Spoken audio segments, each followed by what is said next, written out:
The real joy for me when I get my comics signed is getting to meet some of my favorite comic book creators. Stay tuned as I showcase some of the great books I've gotten signed in my collection and why they have a special place in my heart.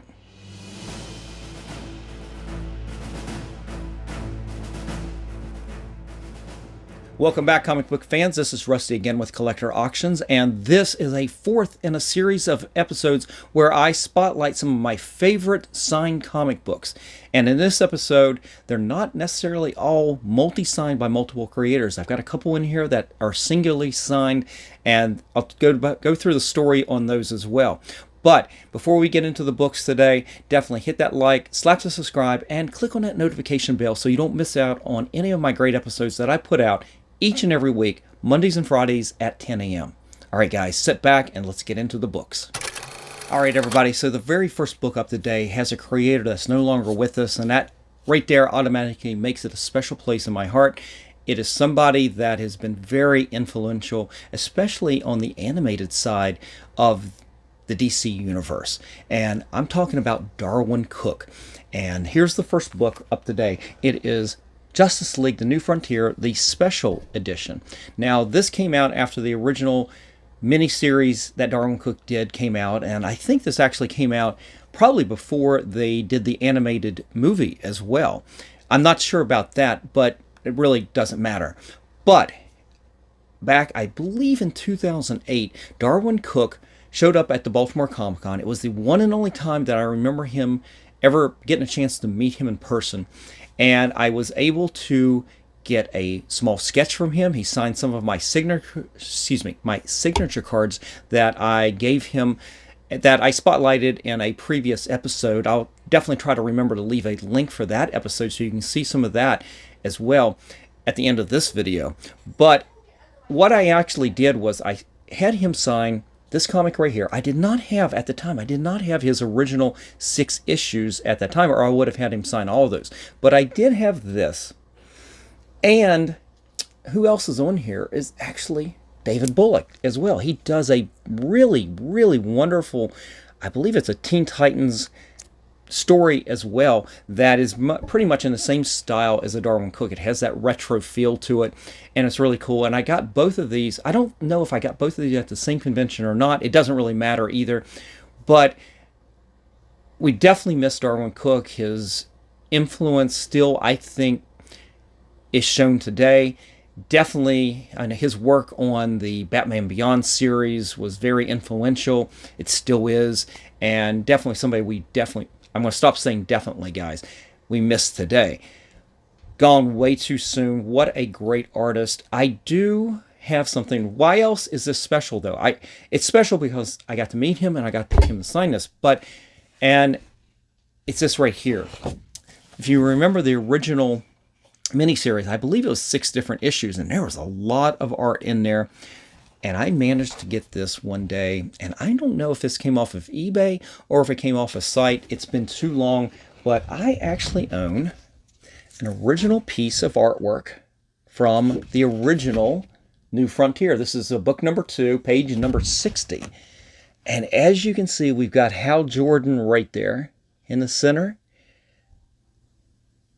And you can see it's before he becomes the Green Lantern. And you can also see that art has changed a little bit at the time. You don't see any words in the word balloons, but yet the word balloons are there. So that is showing you that they're putting the lettering as done by computer or on the computer, not by hand as they used to be. But they were still doing the word balloons here. Now they've since stopped doing that as well. So all I can say is I'm a proud owner of a piece of original artwork from Darwyn Cooke, and it is from his very influential New Frontier series. So that piece is right there. I'm going to put this in the background so you guys can still see it throughout the episode here.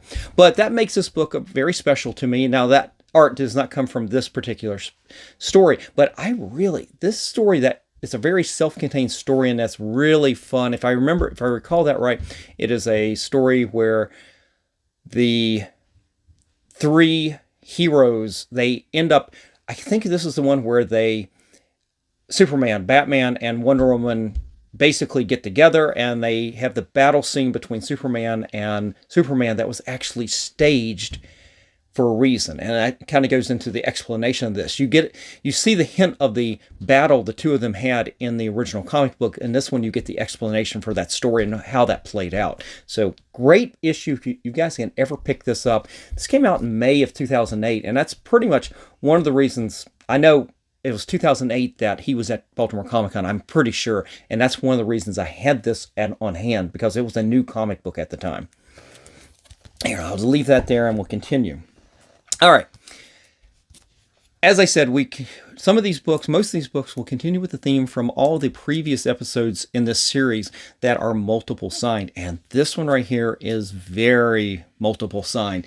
It is Marvel Fanfare number 13. And if you guys remember this is the last story in the Black Widow storyline that was illustrated by George Perez. What's good about this one is it also has this beautiful cover of, actually, what was the name of this character? This wasn't Iron Maiden. This was something else. I can't remember now.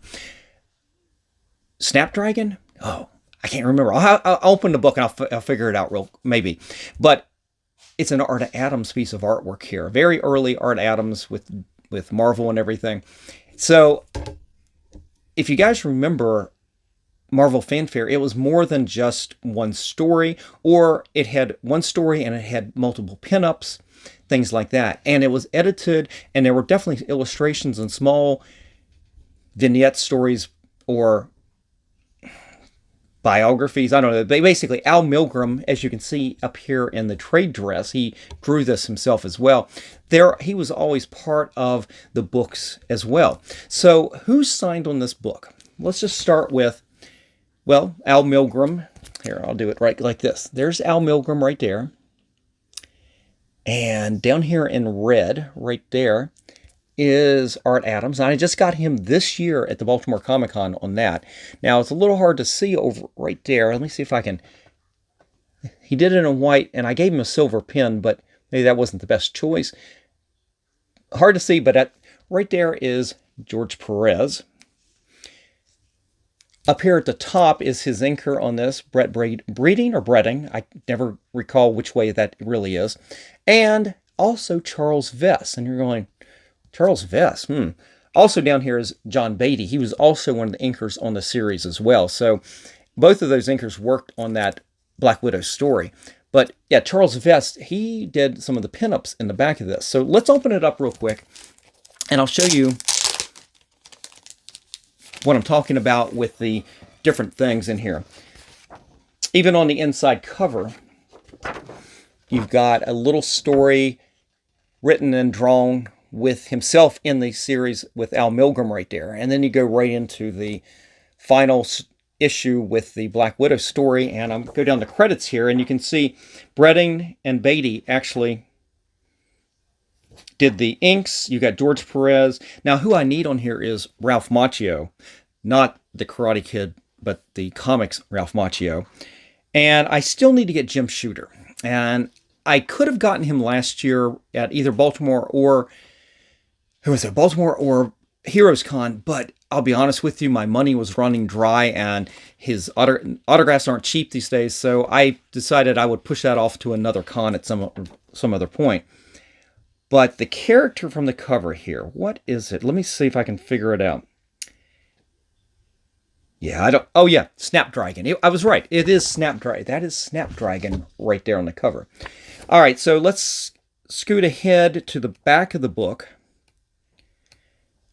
And I take it back. We actually had a second story. I thought they were pinups, but it is a second story with art from Charles Vess, and it is a little standalone story with the Warriors 3 from Thor's world on Asgard. So that was pretty cool. And let's just take a look at the back of the book. Yeah, Charles Vess actually did the pinup on the back of the cover as well. So definitely that's one of the reasons that's why I got Charles Vess on here as well. But I also have a special place in my heart with this particular book, and because of this right here. Let me see if I can find it for you. It's one of the last pages of that storyline. It's this one right there. You can see Black Widows in most of the panels. It's where to discover that The Black Widow that's actually on the shield helicarrier with Fury right there is an imposter. But why is that page so significant? It's because of this right here. It goes back to my original art. Again, owning the original artwork to that right there. And as you can see, I've got George Perez and Brett Breeding right there. And funny story about this is probably one of the final autographs I ever got from George Perez. But I remember him sitting there at the booth, and right beside him, not part of the show, this was years before he actually was a guest at any of the shows. Let me see if I can set that right there. At any of the shows with Baltimore, at least, was Brett Breed. Is it Breeding or Breading? I'm continually questioning that. And he goes, George Perez goes, hey, do you want Brett to sign this too? And to be honest with you, I wasn't even thinking about that because he was sitting right there, but I didn't realize that. And he literally turned and gave the artwork to him too. He did the inking to that. So I literally lucked into getting both artists at the exact same time on this. So that was pretty special. Nice little story, but couldn't be happier having an original piece of George Perez artwork. I actually own 2 pages from the series on this. The other one's a little bit questionable. I mean, he signed it. I had another page that he signed, but I'll be honest with you. There's a question about some of the art in there, whether he actually did the inks, or excuse me, the pencils, or maybe he just did the layouts. It's a little questionable, but he still signed it and never said anything. So this one, though, is definitely straight up. You can tell George Perez. It is very much his style, but just an absolutely gorgeous page right there. At some point, I'll have to do a show where I spotlight more of my original work. Okay, that's not going to set up, so I'm going to set it down here. Put it back in the portfolio. Excuse me, the portfolio that I keep it in. And let's be real good, guys. Put your books back in the bags when you're done here. Let's put this back up here so you can see that for a little bit longer. All right, so now we get into some of the books that are signed by only one creator. And if you've watched this series so far, you know most of these have been multi-signed books. But in this episode, we get into some of the books that only have one artist or creator on there. And it's because of a special significance or the opportunity at the time. And here is just an absolutely, I'm looking at it right now. It is a gorgeous copy. This might have to go into CBCS at some point. But Wonder Woman Wonder Woman #1 by George Perez. It's when he helped recreate this character in the aftermath of Crisis. You've got the new Superman, new Batman, new Wonder Woman, and this is from February 1987. George Perez doing the art and writing the book, and he really brought back a lot of the mythology from the Wonder Woman lore. And awesome, just awesome artwork right here. Beautiful cover. And at some point, I will have to bring out a lot more of my Wonder Woman issues that I've gotten signed by George Perez over the years. It's funny, if you go back and you look at the books that I got signed, let's just talk about the Wonder Woman books in this instance. Why did I get some of them signed? I probably missed some of the key books getting signed because what I did was I picked the ones that I thought had the best covers or the best covers that would look good with a signature. That was how I was choosing some of the artwork on these books. On this book in particular, I mean, this is the #1. I would have gotten it done anyway, but on some of the other ones, there was no significance to that book at all, except it had a beautiful spaces for it to be able to put a signature. That's how I chose a lot of the books. I recall I did that on some of his Teen Titans as well. I know I've done that with Stan Sakai on Usagi Yojimbo. Throughout the books, I would go through which books do I want to get signed. I would find ones that I know would look good, mostly having a signature. Some of them all of them are really good covers, but which ones would look good signed or have a good space to get signed. So just a little quirk on the way I was collecting, and I still probably do that to a certain degree today. All right, so 2 more books left, again with only one signature, and this one right here has significance because it got me back into, I shouldn't say got me back into comics, it got me back into a series and looking at more than just Marvel and DC. Kind of got me back into Image at the time. And I remember going to my LCS and seeing this cover. I'd missed the first issue, but this cover just popped out at the stand. It literally leaped off the stands into my hands and said, "Take me home." And this is just right here. It is Wanted #2 by Mark Millar and J.G. Jones. And you're going, why did this jump off? Well, obviously in this series, J.G. Jones made the characters look like Halle Berry. There was the main character, Wesley, looked like Eminem. And I saw this and I'm going, oh my God, I could see Halle Berry doing this immediately. You just want to, just like what Brian Hitch and Mark Millar did on the Ultimates with Nick Fury's looking exactly like Samuel L. Jackson. That's where this character was. So when they did the movie, there was a lot of disappointment for me because while I enjoyed that movie, it just wasn't what this book was. This book is fantastic. It got me really excited about going back to the LCS. And back in the day, I really, even at that point, I wasn't paying attention to when new comic days were. I didn't know. Years long gone were the days of buying Amazing Heroes and keeping up with exactly what was coming out. I still was getting new comics, but I wasn't really getting preview guides too much. So I can't say that a lot of the independents or even Image I was really paying attention to. So I started going to the LCS in the early 90s. I'm sorry, in the early 2000s. And I saw this on the stand, and I remember I had no idea what schedules were at that time. You would think by that point I would have, but I still didn't. And I'd go back in, hey, is the next issue out? Is the next issue out? And I literally was going back, waiting for this next issue. And I eventually got all the issues, including the first one. And in that time, I've gotten J.G. Jones to sign all of those for me. And you can see his signature right down here. And when I've got to meet him, I talk about at the very beginning, getting to meet some of your favorite creators. His artwork was just fantastic, even at this point. And over the years of him coming to Baltimore Comic Con, I've sat down with him. Well, I can't say I sat down. I literally have sat there and talked with him about his use of art and what he did with it and how he creates and everything. Now, since then, he's gone on to bigger and better things. He's long runs on Marvel and on DC. So just absolutely Berserker. He did the cover to the special cover to the issue #1 of Berserker. That's one of my favorite covers to that whole series. That was an exclusive with Cards, Comics, and Collectibles here in Baltimore. I mean, just absolutely stunning artwork. One of my favorite artists and one of my favorite issues. But again, here we go. It goes beyond that. I love this series so much that I was able to locate a site that had a lot of J.G. Jones Wanted artwork. I regret not being aggressive with this. I remember back in the day, I gave my mom a list of pages as a way for her to have ideas for birthday, Christmas, things like that for me. And I gave her some suggestions, and normally she would end up going the cheapest one she could find on there.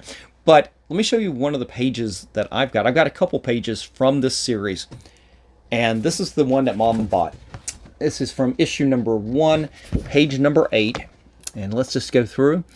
And you remember they recreated this scene in the Wanted movie, not exactly like this, but there you see the original killer, Wesley's father, on the rooftop with the assassins. And there you see him basically getting his brains blown out, and the aftermath right there. And then down at the bottom, you've got J.G. Jones. Someday I hope to get Mark Millar to sign these. At this point, I've got Wanted pages and the Ultimates pages I need him to sign, not just comic books at this point. But if you guys remember this comic book, you recall, you've never seen this scene. This is a special treat for you guys. This panel right here is not in the comic books. Now, they may have reproduced this at some point. I don't know. But that's not the scene in the comic book. It's one of the reasons I wanted this page. It came that way because it had a second page where this is the scene that you see in the comic books. So I had J.G. Jones sign that as well. And what it says is, used to replace panel 4, page 8. And that's what you see in the comic books. So I just thought that was interesting. Little piece of wanted history right there. All right, so the last book on the list is a book that I have recently picked up for a second or third time this last year. All-time great cover, but I'll never get that signed by the artist because he's passed away long since. But I did get the writer, and I got this many years ago. I'm not sure, probably back in the 90s, actually.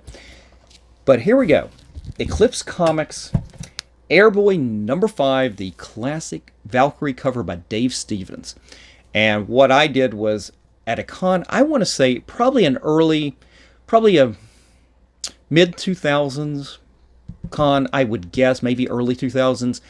Chuck Dixon was at Baltimore Comic Con, and I brought several books for him to sign, including Airboy number 1. But he also signed this one right here. And you can barely see it. You can see it up there. It's a little hard to read right there, but let me read it for you. It says, "Keep 'em flying, Chuck Dixon." Oh, I take it back. It's a lot longer ago. He put the date on there. 1994. That tells me, I'd seen him since, but that tells me that my history is completely wrong here. 1994 would have been Philadelphia Comic Con back in the day. I went back in 93 and 94 and went to those cons. Those were the last ones I'd ever done up in Philadelphia at the time. And then shortly thereafter, that's when the Baltimore Comic Con started. And that's the only one I did for a lot of years that I've talked about in this series so far. But this right here is that classic Dave Stevens cover. And let's just take a quick look at the condition, because it's been a while since I pulled this out. Wow. There's a little something around the staple right there.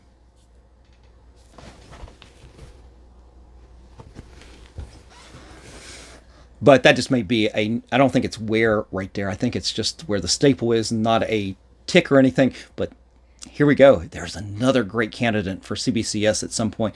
That might have to go in to be a keeper book.